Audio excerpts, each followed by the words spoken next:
গুৱাহাটী মহানগৰীৰ পৰা সোণাপুৰ গাঁৱলৈ এই যোৱা 25/7/2025 তাৰিখে যিটো দুৰ্ঘটনা ঘটিল, ইয়াৰ বিষয়ে আমি সঠিক তদন্ত লৈ আহিব বিচাৰিছোঁ। আজি আমাৰ মাজত এজন দাদা আহি পৰিছে, তেওঁলৈ আমি সোধ-পোছ কৰি আপোনালোকক জনাম। আহক দাদা, আপোনাৰ নামটো ক'বচোন। মোৰ নাম ৰাহুল দাস। মোৰ ইয়াতে ঘৰ, এই যোনটো ল'ৰা ঢুকালে তাৰ ওচৰতে। মই চিনি নাও তেনেকৈ, এনে আৰু কেতিয়াবা দেখা পাওঁ ল'ৰাজনক।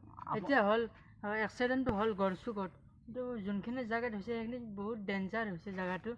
আৰু তোৰ স্কুটি আছিল ৰঙা, আৰু তোৰ বাহনখন আছিল বলেৰো বগা কালাৰ। সেই তেনেকৈ বহুত ঘটনা হৈ গৈছে।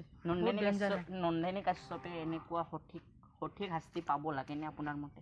এইটো সঠিক শাস্তি পাব, এইটো জানো আমি, কিন্তু এইটো চৰকাৰে বা কি কৰে সেইটো তাহাঁতৰ কথা। তাৰপিছত চৰকাৰে এইটো জেলো দিব পাৰে, ফাঁচিও দিব পাৰে, সেইটো আদালতৰ বিচাৰ হ'ব সেইটো কেছটো। এইটো আমি ক'ব নোৱাৰোঁ। এতিয়া যিখিনি ক'লোঁ আমাৰ মতে শাস্তি পাব লাগে। তাই বহুত ভুলটো নন্দিনীৰে। তাই যেতিয়া গাড়ী চলাইছিল তেতিয়া নিচাত আছিল। নিচাত থাকিলে তাই ক'ব পৰা নাই, আৰু তাই ভাবা নাই আৰু মই এক্সিডেণ্ট কৰি দিলোঁ, হঠাৎ হৈ গ'ল সেই এক্সিডেণ্ট।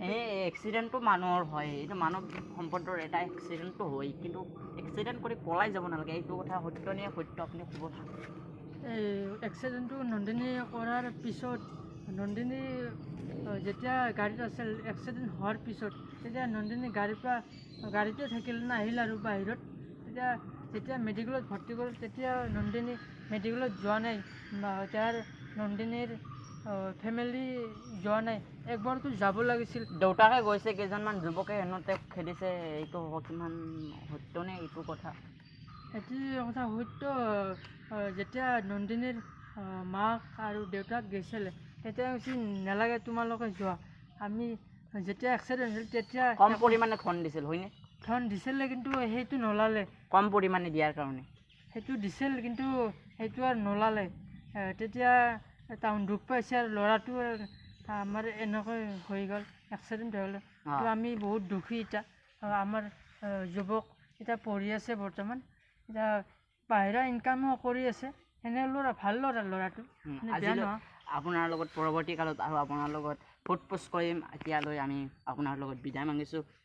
এয়াই যে এই সোণাপুৰ গাঁৱত এজন ধুমুহা লৈ আহিছে নন্দিনী কাশ্যপে। এতিয়া দাদাজনৰ দুখৰ বিষয়ে সেইটো আজিলৈ বিদায় মাগিছোঁ। আপোনালোকে চাই থাকিব King K3XDY537লৈ।